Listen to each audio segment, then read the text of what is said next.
Hello students, welcome to my application.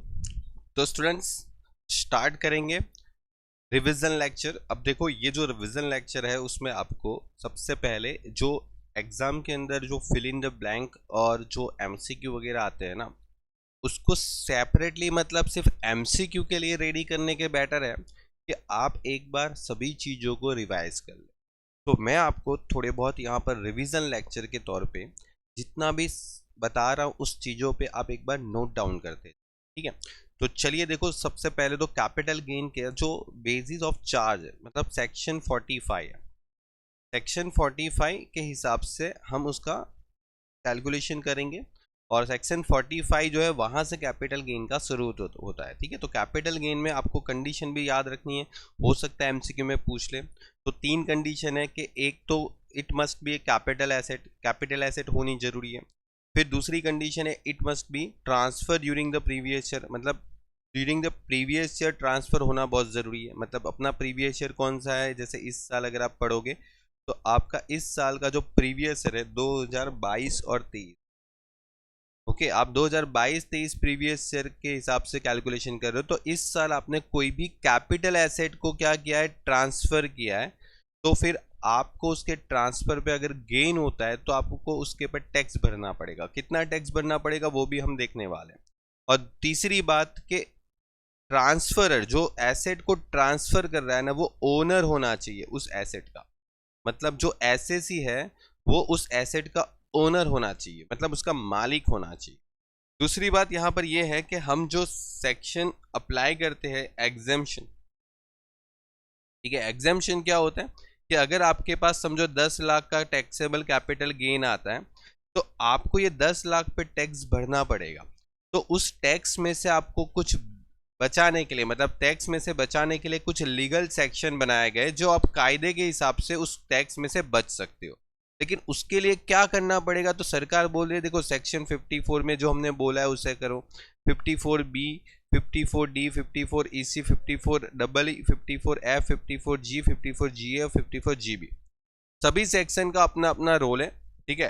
सभी section अपने अपने हिसाब से हेल्प करेगी आपको कि ये 10 लाख पे आप टैक्स कैसे बचा सकते हो। तो वो हम सेपरेटली सेक्शन में देखेंगे। अभी तो जस्ट आपको ये बताया कि अगर आपके पास कोई भी कैपिटल गेन आता है और उस कैपिटल गेन को एग्जेम्प्ट करना है तो आपको इस सेक्शन का बेनिफिट मिलके आप उसको एग्जेम्प्ट कर सकते हो। अब जरूरी नहीं है कि पूरे के पूरा एग्जेम्प्ट हो जाए, ठीक है। जैसे 10 लाख है तो हो सकता है कि आपने इस सेक्शन के हिसाब से जितना इन्वेस्टमेंट किया है उतना ही एग्जेम्पशन हो जाए, ठीक है। जैसे एक छोटा सा एग्जांपल दे दूं, सेक्शन 54 जो है उसमें क्या होता है, जैसे अगर आपने हाउस बेचा, क्या बेचा, हाउस, घर जो आप रहते हो वो घर आपने बेचा, तो उस घर को बेचने से आपको लॉन्ग टर्म कैपिटल गेन होता है। तो आपने एक घर बेच दिया, कैपिटल गेन हुआ 10 लाख का, तो आप दूसरा घर खरीद लो। सेक्शन 54 बोलती है दूसरा घर खरीदो। अगर दूसरा घर समझो आपने 9 लाख का खरीदा है तो यहां से 9 लाख क्या हो जाएगा, एग्जेम्प्ट हो जाता है, ठीक है। और बचा कितना, 1 लाख, वो 1 लाख क्या हो जाएगा, टैक्सेबल हो जाएगा। फिर इसके ऊपर टैक्स भरना पड़ेगा। अगर हो सकता है कि कल के उठ के कोई आदमी ऐसा भी है कि जिसने 10 लाख का कैपिटल गेन हुआ था लेकिन उसने घर जो खरीदा था वो 11 लाख का खरीदा या 15 लाख का खरीदा या 20 लाख का खरीदा, मतलब कैपिटल गेन से ज्यादा वैल्यू का आपने घर खरीदा। तो फिर कोई बात नहीं, आप जितना कैपिटल गेन है उन पूरे को एग्जेम्प्ट करके आप टैक्स नील कर सकते, टैक्सेबल नील कर सकते। ये मैंने 54 के हिसाब से बताया। अभी आगे हम पढ़ेंगे 54, तो अभी इसको जस्ट एक बार समझाने के लिए। अभी आप सबसे पहले आगे बढ़ोगे तो मैंने आपको ये बताया था कोर्स के अंदर कि हमारे पास टोटल 5 तरीके के इनकम है, जिसमें salary, house property, capital gain, profit and gain, business profession और अदर इनकम। ये जो है वो आप सेमेस्टर नंबर 4 में सीखोगे। तो सेमेस्टर नंबर 4 में अगर सीखना है, ठीक है, तो सेमेस्टर 4 की शुरुआत हमारी एप्लीकेशन पे अच्छे से हो चुकी है, ठीक है, आप उसमें सीख सकते। और कैपिटल गेन सेमेस्टर 3 में आपने बहुत अच्छे से सीखा ही, हमने ऑलमोस्ट कैपिटल गेन। देखो ये चैप्टर ऐसा है ना, बहुत काम आएगा अगर आप जब बीकॉम कंप्लीट करते हो और कभी सीए वगैरह के ऑफिस में जब आप जॉब करने जाओगे तो वहाँ पर ये सारे जो आप टॉपिक है वो आप अच्छे से सीखोगे तो बहुत हेल्पफुल होने वाले। और ऐसा नहीं है कि आप जब जॉब करोगे तभी हेल्पफुल रहेंगे, आप अपने खुद के लिए भी कभी कोई सैलरी वगैरह कमाओगे, कभी घर बेचोगे या कोई प्रॉपर्टी बेचोगे, कोई कैपिटल गेन करोगे, तो वहाँ पर भी आपको टैक्स प्लानिंग के लिए बहुत ज़रूरी है। क्योंकि अगर आप एज अ कॉमर्स स्टूडेंट अगर टैक्स प्लानिंग नहीं कर सकते हैं तो फिर आप कॉमर्स सिर्फ अकाउंट्स के लिए पढ़ रहे हो क्या? मैं तो बोलता हूँ कि कॉमर्स आप पढ़ रहे हो टैक्सेशन के लिए। अकाउंट्स तो देखो 11-12 पास आउट फेल वाले भी कर लेते हैं, ठीक है। आप मार्केट में जाओ तो अकाउंटिंग जो है वो लोग भी कर लेते हैं, ठीक है। चलिए अब देखो बात करते हैं आगे का। अब यहाँ पर लॉन्ग टर्म कैपिटल गेन पे कितना % टैक्स लगता है? बोले सर 20%, ठीक है। 20% टैक्स लगता है, मतलब समझो आपका long term capital gain 1 lakh आता है, तो 1 लाख का कितना % करने का? 20%, मतलब क्या आ जाएगा? 20,000। अब 20,000 के ऊपर 4% एक्स्ट्रा सेस लगता है। सेस मैंने आपको बताया था क्या होता है, education cess and higher education cess जो लगता है, ठीक है, वो आपका इसके ऊपर 4% लगता है, ठीक है। इसके ऊपर 4% मतलब 800 रुपये। तो 20,800 रुपये का आपको क्या भरना पड़ेगा? टैक्स भरना पड़ेगा, ठीक है। अगर आपका long term capital gain 1 lakh रुपए होता है तो, फिर अगर 2 लाख होता है तो फिर उस हिसाब से आएगा, लेकिन लॉन्ग टर्म कैपिटल, ठीक है। अगर शॉर्ट टर्म कैपिटल गेन होता है तो आपको अगर इस 111A के हिसाब से अगर आपका गेन होता है तो 15% टैक्स है। 111 सेक्शन है, ठीक है, सेक्शन नंबर 111A के हिसाब से अगर टैक्स लगता है तो 15%। और बाकी अदर कोई मतलब अदर कोई कैपिटल गेन होता है सेक्शन 111A के हिसाब से नहीं, कोई अदर कैपिटल गेन है शॉर्ट टर्म वाला, तो फिर उसका नॉर्मल रेट के हिसाब से टैक्सेबल होता है। नॉर्मल रेट कौन सा होता है वो भी हमने कोर्स के अंदर डिस्कस किया है, ठीक है। उसके ऊपर भी एक अलग से मैं आपको रिवीजन करवा दूंगा, ठीक है। तो नॉर्मल रेट अभी से पढ़ के रखोगे। नॉर्मल रेट क्या नॉर्मल रेट होता है वो मैं आपको बाद में बताता हूँ, उसके अलग से लेक्चर बनाएंगे, ठीक है। हाँ, और यहाँ पर एक न्यू चीज़ ऐड हुई है तो उसको मत भूलना। मैंने आपको बताया था इधर न्यू भी एक चीज़ ऐड हुई है, ठीक है। सॉरी, ये इधर नहीं ऐड हुआ है, इधर लॉन्ग टर्म में ऐड हुआ है। इधर लॉन्ग टर्म में देखो, अगर आप कोई शेयर बेचते हो और वो शेयर लिस्टेड होता है, फिर उस शेयर के ऊपर STT मतलब सिक्योरिटी ट्रांजैक्शन टैक्स जो है वो पेड कर चुके हैं, तो फिर और ऊपर से वापस लॉन्ग टर्म होना चाहिए। क्या होना चाहिए? लॉन्ग टर्म कैपिटल गेन होना चाहिए, मतलब लॉन्ग टर्म कैपिटल एसेट होना चाहिए ये शेयर, ठीक है। तो फिर आपको उसके ऊपर 112A के हिसाब से, ध्यान से सुनना मैं क्या बोल रहा हूँ, 112A के हिसाब से, ठीक है, 112A के हिसाब से आपको 10% टैक्स भरना पड़ेगा। और इसमें इंडेक्सिंग नहीं होगा, ठीक है, इसमें इंडेक्सिंग नहीं होगा, नो इंडेक्सिंग। और ये सेक्शन जो है वो मैंने आपको पढ़ाई है। देखो, जरूरी नहीं है कि एग्जाम में ये सेक्शन आ ही जाए, क्योंकि ये सेक्शन जस्ट अभी 2 साल ही हुआ है आया है, ठीक है, पहले नहीं होता था। तो ये सेक्शन ज़्यादा अभी यूज़फुल जो हो रही है, ठीक है, वो किन के लिए हो रही है? शेयर लिस्टेड होते हैं, STT पेड होते हैं और लॉन्ग टर्म कैपिटल गेन होना चाहिए, तो उनके लिए ज़्यादा यूज़फुल है और ये सेक्शन उनको ही लगती है। तो ये खास ध्यान रखें, क्योंकि ये नई सेक्शन है, एग्जाम में पूछ सकते हैं, अमेंडमेंट है। तो आगे बढ़ते हैं। देखो, हमने तो काफ़ी डिटेल में पढ़ा है, हो सकता है यूनिवर्सिटी कभी इतनी डिटेल में जाए भी नहीं, ठीक है, लेकिन एक चीज़ ध्यान रखो कि कभी भी अगर आप पढ़ते हो, ठीक है, तो डिटेल में पढ़ो। ये टैक्सेशन है, बहुत काम आता है आपकी एग्ज़ाम के अंदर, डेफिनेटली बहुत काम आता है। आप देखना आगे चल के, काफ़ी सारे स्टूडेंट्स हमारे अभी जो BCom पास करके पढ़ रहे हैं उनको पता है। देखो, डेफिनेशन जो है अब क्या है, सेक्शन 214 के हिसाब से कैपिटल एसेट किसे कहते हैं, ये आपको MCQ आ सकता है कि आपको 4 ऑप्शन दे देंगे और बोलेंगे which of the following is a capital asset, या तो which of the following is not a capital asset. तो कौन कौन सी कैपिटल एसेट है, आइए हम यहाँ पर पढ़ते हैं। मैंने आपको यहाँ पर समझा दिया। देखो, एग्रीकल्चर लैंड में बहुत सारे स्टूडेंट को कंफ्यूज होता है कि अगर रूरल एग्रीकल्चर लैंड है, रूरल मतलब गामड़े में, ठीक है, गांव में, अगर गांव में कोई एग्रीकल्चर एक्टिविटी करता है कोई ज़मीन पे, तो वो रूरल एग्रीकल्चर लैंड होती है, तो वो कैपिटल एसेट नहीं है।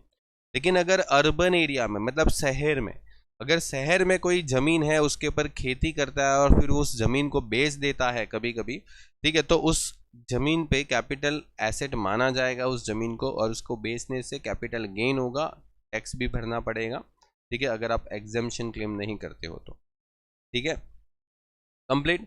और यहाँ पर कौन सी कैपिटल एसेट है कौन सी नहीं है, जो अभी तक यूनिवर्सिटी ने अपने पास्ट ईयर के पेपर में जितना भी पूछा हुआ है उसके हिसाब से मैंने आपको कुछ लिस्ट बना के दे रखी। अब ये लिस्ट जो है ना वो लिमिटेड नहीं है, जैसे मैंने यहाँ पर 8 और यहाँ पर 4 दे रखा है, वो उसके और भी ज़्यादा एसेट आ सकती है, ध्यान रखना। ऐसा नहीं है कि इतनी ही एसेट आएगी, आपको उसका डेफिनेशन जो मैंने आपको पढ़ाया था वो अच्छे से पढ़ना है, ठीक है। तो अभी ये डेफिनेशन पूरा समझाने का टाइम नहीं होता, तो ये आप मेरे लेक्चर से कवर कर लेना। मैं अभी आपको यहाँ पर थोड़ा बहुत बता देता हूँ। देखो जहाँ पर मैंने राइट किया है ना वो कैपिटल एसेट है, ठीक है, और जहाँ पर मैंने रॉन्ग मारा है ना वो कैपिटल एसेट नहीं है। तो एक बार इसको रीड कर लो, क्योंकि ये एग्जाम में पूछ सकते हैं, एक कॉलेज के इंटरनल एग्जाम में ये पूछा था, ठीक है, कि ये कैपिटल एसेट है या नहीं है।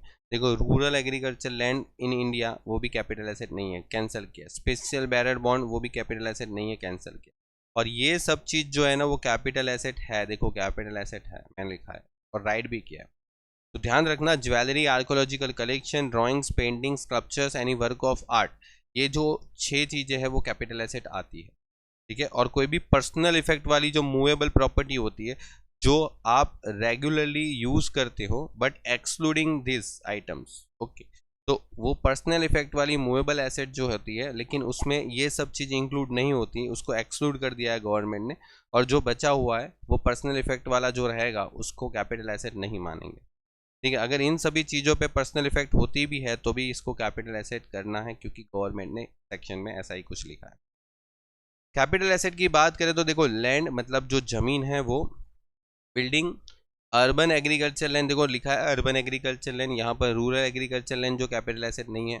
फिर share, debenture, bond, listed, unlisted कुछ भी हो, म्यूचुअल फंड, इक्विटी हो या डेप्ट हो, कुछ भी हो, jewellery, painting, drawings, archaeological collection, ये सब कुछ कैपिटल एसेट है। और भी आ सकता है, बहुत सारे हैं, लेकिन ये जितने भी आपको लिमिटेड पूछे हुए पास ईयर के एग्जाम में उसके हिसाब से बता रहा हूँ, क्योंकि लिस्ट बनाने बैठा तो बहुत लंबी लिस्ट बन जाएगी, ठीक है। अब कौन कौन सी एसेट नहीं है, जैसे car, bike, TV, AC, fridge, furniture, ये सब आपके घर में जो भी आप रेगुलरली यूज़ करते हो, ठीक है, आपके घर में आप उसको यूज़ इसीलिए करते हो ना, क्योंकि वो देखो एक चीज़ समझो कि आपके घर में कुछ ऐसे भी सामान होते, कुछ ऐसे भी एसेट होते हैं जो डेप्रिशिएबल होते हैं, मतलब उसका जो लाइफ होती है ना वो ओवर द पीरियड कम हो जाती है, ठीक है, उसकी वैल्यू भी नहीं बढ़ती।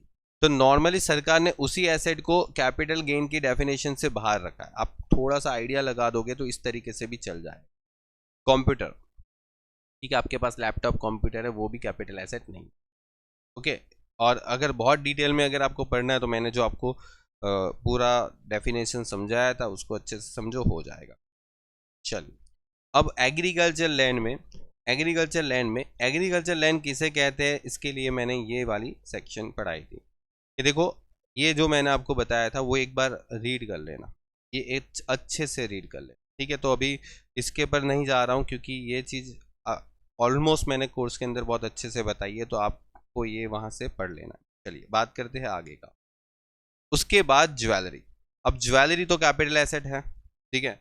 फिर अदर कैपिटल एसेट में बहुत इंपॉर्टेंट चीज़ें जो आपको एग्जाम में पूछ सकते हैं, जैसे गुडविल, लीज होल्ड प्रॉपर्टी, ठीक है। फिर पार्टनर्स राइट इन फर्म, ये किसी कॉलेज के इंटरनल एग्जाम में आया था। पार्टनरशिप में एक पार्टनर के पास जो राइट है उसका, फर्म का, वो अगर राइट को किसी को बेच देता है तो वो भी कैपिटल एसेट है। Manufacturing license, right to subscribe for the share, okay, share का जो सब्सक्रिप्शन राइट मिलता है, जिसको एक तरीके से राइट शेयर का जो आपको राइट मिलता है वो ही बोल सकते हैं। अगर आपको कोई राइट शेयर का राइट मिलता है और उस राइट को आप किसी और को बेच दोगे तो वो भी कैपिटल एसेट है, ध्यान रखना। ये सब चीज़ ऐसी चीज़ है ना कि एग्जाम के अंदर अगर 1 मार्क्स के लिए भी पूछ लिया ना एमसीक्यू में तो आपका गलत हो सकता है, क्योंकि बुक्स के अंदर इतना डिटेल में कहीं पर लिखा नहीं है, ओके। और ऑल कैपिटल एसेट, ठीक है, ये सब कैपिटल एसेट है, गुडविल, लीज प्रॉपर्टी, ठीक है, पैटेंट, फिर ये जो मैन्युफैक्चरिंग लाइसेंस है, फिर जो राइट शेयर का सब्सक्रिप्शन राइट आपको मिलता है, वो पार्टनर्स का फर्म का जो राइट मिलता है, ठीक है, यहाँ रखना, ओके। चलिए उसके बाद हमने पढ़ा था शॉर्ट टर्म लॉन्ग टर्म। देखो अभी यहाँ पर 3-4 चीजें ध्यान रखना है शॉर्ट टर्म लॉन्ग टर्म। मैंने आपको क्या पढ़ाया था, 12 महीने से कम अगर आपने कोई एसेट रखा और उसको बेच दिया तो आपका शॉर्ट टर्म कैपिटल गेन। फिर 24 महीने से कम आपने उस एसेट को रखा और बेच दिया, और फिर मतलब कब से, तो बोले आपने जब से खरीदा और जब से बेचा, खरीदा और बेचा, ठीक है। तो एक परचेस की डेट होगी, एक सेलिंग की डेट होगी। तो परचेस से लेके सेलिंग की डेट के बीच में आपने कितने महीने रखा, तो अगर 12 महीने से कम रखा, 24 महीने से कम रखा और 36 महीने से कम रखा, तो वो शॉर्ट टर्म कैपिटल गेन कहा जाएगा। मतलब शॉर्ट टर्म कैपिटल एसेट होगी तो शॉर्ट टर्म कैपिटल गेन होगा। लेकिन कौन कौन सी एसेट में कितने मंथ देखने हैं, तो देखो पहले तो 4 ऐसी एसेट है जिसमें आपको 12 महीने नोटिस करना है, जिसमें सिक्योरिटीज, और वो भी लिस्टेड। लिस्टेड सिक्योरिटी मतलब शेयर, डिबेंचर, बॉन्ड, ये सब जो शेयर मार्केट में जो रजिस्टर्ड होते हैं, लिस्टेड होते हैं, उसकी बात कर रहे हैं। तो सिक्योरिटी वो हो गई। म्यूचुअल फंड में इक्विटी वाला म्यूचुअल फंड ध्यान रखना। यूटीआई मतलब यूनिट ट्रस्ट ऑफ इंडिया के जो यूनिट्स होते हैं वो, और जीरो कूपन बॉन्ड जो है, इन सब के लिए 12 महीने से कम टाइम में अगर आपने उसको खरीद के बेच दिया है तो फिर आपको शॉर्ट टर्म कैपिटल गेन लगेगा। 24 महीना किस में देखना है, तो अनलिस्टेड शेयर, अनलिस्टेड शेयर और लैंड एंड बिल्डिंग में, ठीक है। और फिर 36 महीने किस में देखना है, तो देखो इतना मैं बोलता हूं कि ये 12 महीने और 24 महीने वाले याद रखो। इसके अलावा जैसे देखो इसमें 4 एसेट है, इसमें 2 एसेट है, इसके अलावा जो भी कुछ बच गया ना एसेट में, वो सारा का सारा सब लॉन्ग टर्म में ही जाए, मतलब 36 में ही जाएगा। देखो म्यूचुअल फंड डेप्ट oriented, unlisted share other than share, ठीक है, मतलब शेयर को छोड़ के जो बाकी बचे अनलिस्टेड शेयर, मतलब बाकी बचे अनलिस्टेड सिक्योरिटी जिसमें डिबेंचर, बॉन्ड सब आ जाते हैं। तो उसमें देखो क्योंकि अनलिस्टेड शेयर इधर आ गए, ठीक है, अनलिस्टेड शेयर इधर आ गया, तो अनलिस्टेड शेयर के अलावा जो बाकी की सिक्योरिटी है वो इधर आ जाएगी। और अदर कोई भी एसेट है, अदर कोई भी एसेट है मतलब जैसे हमने ये 4 और ये 2, तो इसके अलावा कोई और भी एसेट है, जैसे पेंटिंग रह गया, ज्वेलरी रह गया, आर्कोलॉजिकल कलेक्शन रह गया, ये सब कैपिटल एसेट है। अगर इसको बेचते हो और 36 महीने के बाद बेचोगे तो लॉन्ग टर्म होगा, 36 महीने से पहले बेचोगे तो शॉर्ट टर्म होगा, ठीक है। कंप्लीट। चलिए इसकी कैलकुलेशन कैसे करनी है ये एक बार समझ लेना, वैसे आपको क्वेश्चन के अंदर बहुत काम आता है, ठीक है। चलिए तो यहां तक हम पढ़ते हैं, बाकी नेक्स्ट लेक्चर में करेंगे। Good bye and take care.